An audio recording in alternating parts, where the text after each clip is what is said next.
Create your own home yoga flow. And that's with self-love yoga.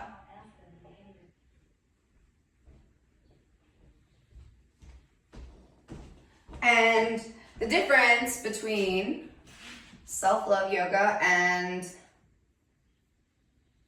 not self-love yoga is that your body is doing it exactly right for you. And knowing that the movements are a space for you to explore with your body for the purpose of connecting your whole self energetically, that's what we're reaching for. It's more of relaxing and allowing. It's more of your thought energy than your physical body doing the things. However, your physical body is doing the things. And for me, this was a huge shift in my learning and healing. Like a lot of girls, I grew up not loving my body.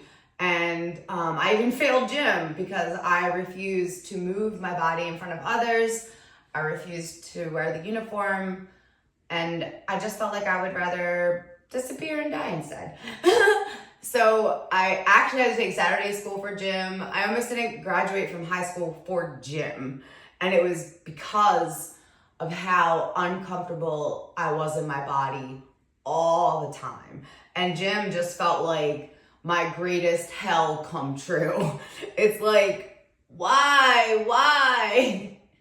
So anyway, I fast forward, found myself needing some way to be alive and not do any of the things that I was currently doing. It was kind of a rock bottom moment, like, surprise, you are pregnant and you have not been carrying yourself like a pregnant person, and you kind of got to do that right now. And I had so many things going in the direction of not that I needed something radical for me.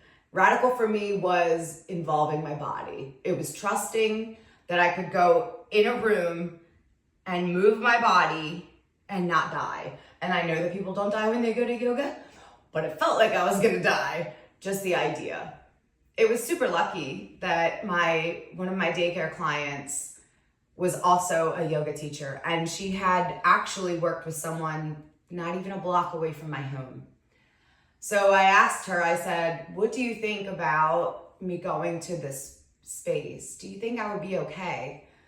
And she knew that I wasn't necessarily being dramatic. She absolutely understands all that,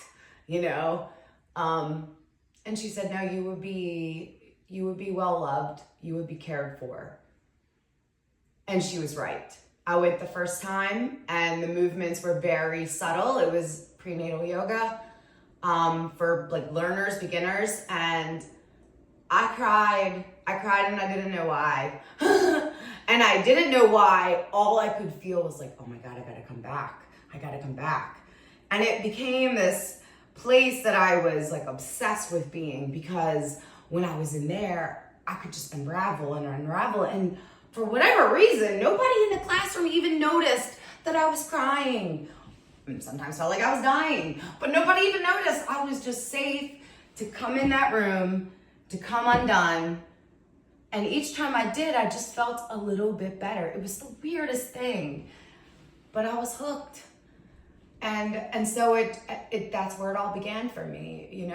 Once I realized that this wasn't about the yoga that I tried to do when I was 20, where everybody's in there with them fitness goals, and it was in Federal Hill, so admittedly it wasn't my crowd.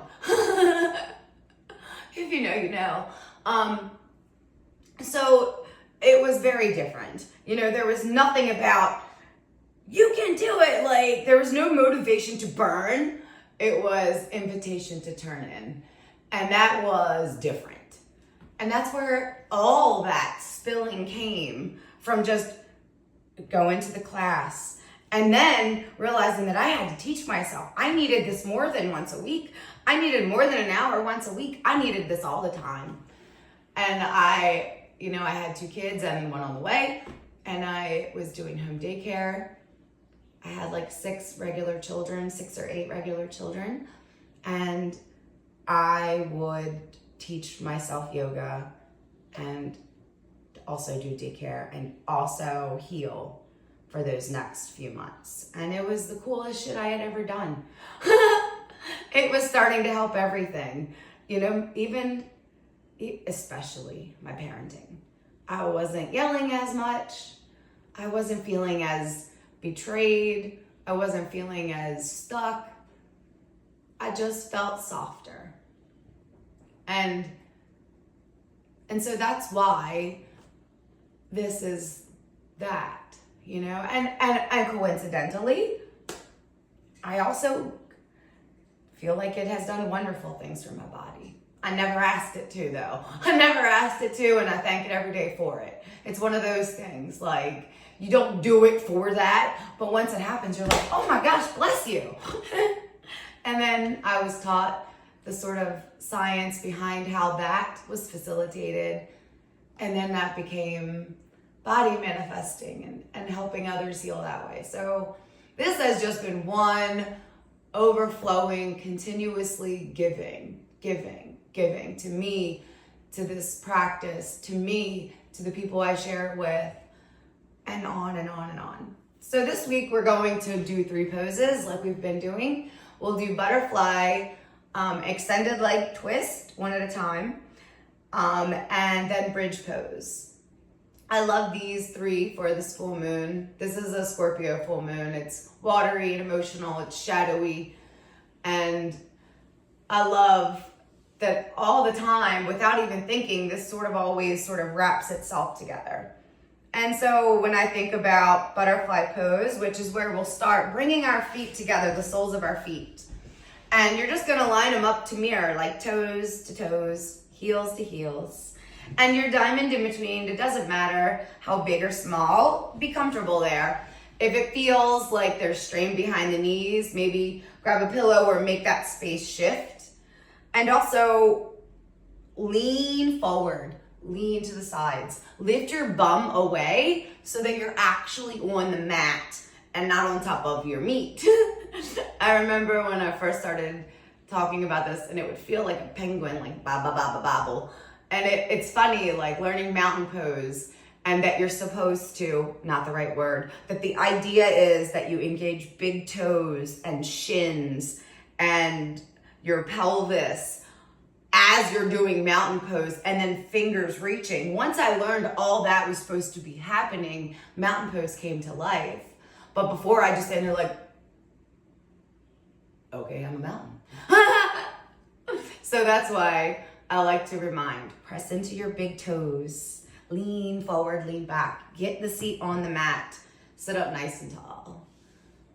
Breathe, breathe, breathe in through the nose and start to send that breath down the spine, to the seat, to the mat, to the floor, wherever you're seated. And let yourself just breathe into that breath and relax a little. Each time, breathing yourself closer to the mat. Letting your feet just become more and more mirrored and relaxed. And then we're going to start breathing our knees with our breath. Before we do that, bring the hands down to the ankles or feet, wherever you can reach easiest. And bring them in towards the groin area. Remember, no pain or strain. It is completely unnecessary. And you're wanting to, I always feel like these sort of poses remind me of like squeezing a fruit to get like orange juice. So it sort of feels like that in my hips. And I love working with our hips when we're thinking about moving energy, releasing old, stagnant, non-moving, potentially trauma from our body. A lot of it gets stored here. So working in that hip space is a wonderful place to start. So pressing feet together, big toes a lot, bringing the heels into the groin without any pain, sitting up nice and tall, adjusting the seat, taking a breath in and just reach the knees up, up, up, and out, down, down, down.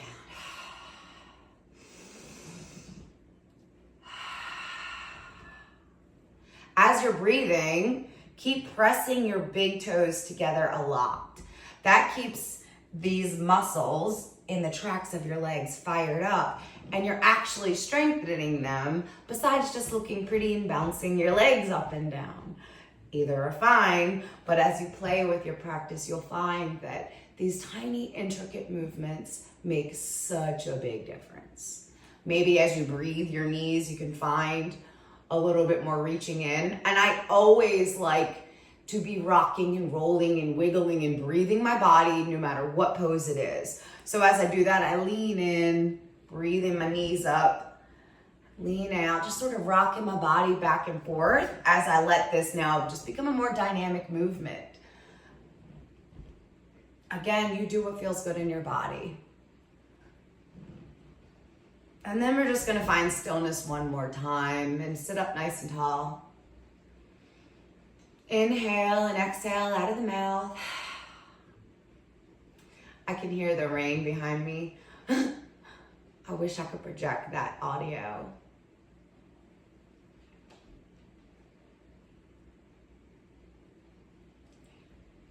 For our one-legged extended twist, I know there's a better name for this. We're just gonna reach one leg out at a time. So I'll keep my left leg pulled in tight and just send my right leg nice and long, wiggle the ankle, make a couple circles. And then this left foot, I'm gonna press it into the thigh of my right leg. Sit up nice and tall, lean forward again, always adjusting the bum. And just start from the navel up, up, up, twisting a little bit over that left leg. Go over the other way, a little over the bent leg. And then come back to the middle. Take a breath in, reach the breath all the way down to the belly button. Twist just a little bit with the belly button. You can put your hands on the mat or the body to just sort of anchor. Another breath in, let's twist middle body. Move the hands a little if that feels good. Always, again, thinking about squeezing that orange and imagining that juice dripping, and that's how it feels. It feels like juice squeezing. It doesn't feel like pain or electricity. Nothing is being broken or pulled. Again, heart space, a little bit more. Shoulders, neck and head, eyes even. Hi, can you see me back here? And then big breath in, reach your crown high. As you're doing that, press this foot into the thigh. Squeeze these toes, flex those toes like you're walking or standing in mountain pose.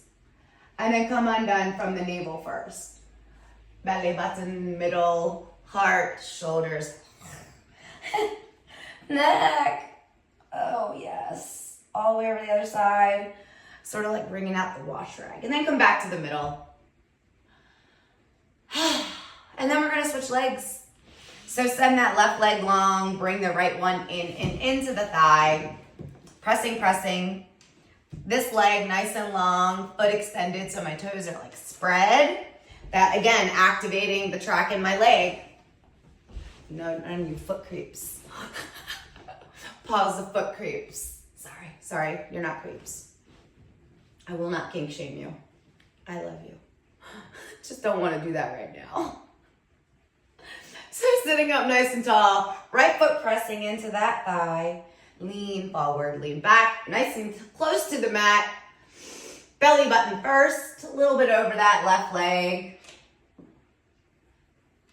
A little bit higher in the belly and right below the heart. And then my heart. My shoulders. My neck and eyes. And then coming back undone from the belly button first. Lower. Middle. Upper. Shoulders. This, I will say, is one of my most popular poses for constipation and irregular bathroom usage, which a lot of humans have a problem with. And this is one of those poses that I teach for that. So BT dubs, if you're having problems using the bathroom, twisting squeezes those organs and sort of massages the intestines and helps Get it going. You can do it with legs closed and extended leg. But that twisting of the body, you can do it on the floor, laying with your legs twisting. Any sort of twisting helps. So I just wanted to throw that in there. So now we're going to move into bridge pose, and we're just gonna lay on our back. My angle, I'm hoping my camera up here is good. He's my YouTube guy. And then we're just gonna come down, down, down on the mat. And just like when we sit, lean up, lean back down, pick up the head, lean left, lean right, press the heart to the sky. You don't want to be on top of your back meat, just like you don't want to sit on your butt meat. So we're going to bring the heels close, close, close to the bum. And we don't want our feet like touching, like together. We want them under our shoulders. So about shoulder width apart, walk, walk, walk to the bum. Hands, palms, nice and flat on the mat. We're going to press the index fingers. We're going to press our big toes and just breathe. Lift the hips just gently. Exhale back down to the mat. Now, as we practice rolling back down to the mat, imagine your spine coming down one notch at a time.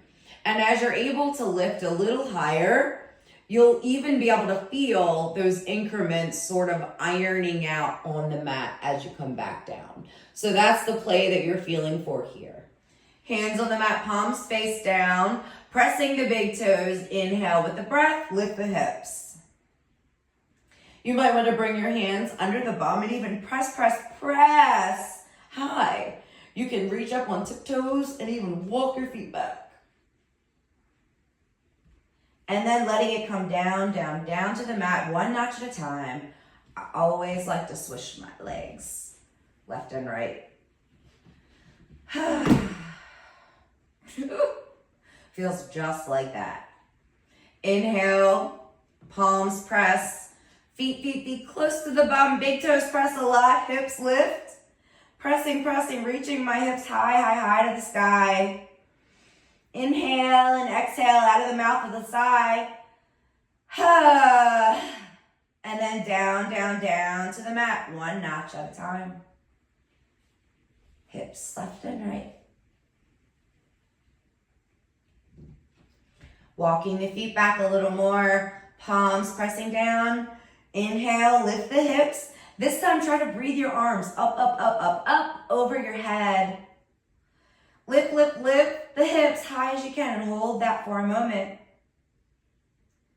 When you're ready, start to breathe your breath and then breathe your arms. As your arms come back down, then bring the spine one notch, notch, notch. Notch at a time, all the way down to the bottom. Hips go left and right. One more time. Creep the feet close as you can. Inhale, lift the hips. Lift the bum to the sky. Maybe even walk those feet in. Press, press, press on my tippy toes. Inhale, dynamic bridge. Arms above my head. Palms facing towards the sky. Pelvis press, press, pressing. And then exhale, slowly with control. Arms back down, down, down to the mat. Vertebrae coming down one notch at a time. And then the hips swish. Let the legs go nice and long. Let the palms be face up. Lift the head. Lean the bum left and right. Press the heart to the sky. Let it back down. Take a big breath in and exhale that away with a sigh.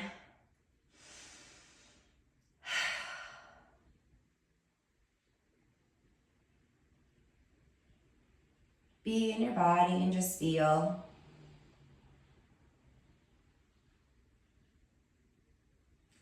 Think into your body. Thank you, thank you, thank you. I love you, I love you, I love you.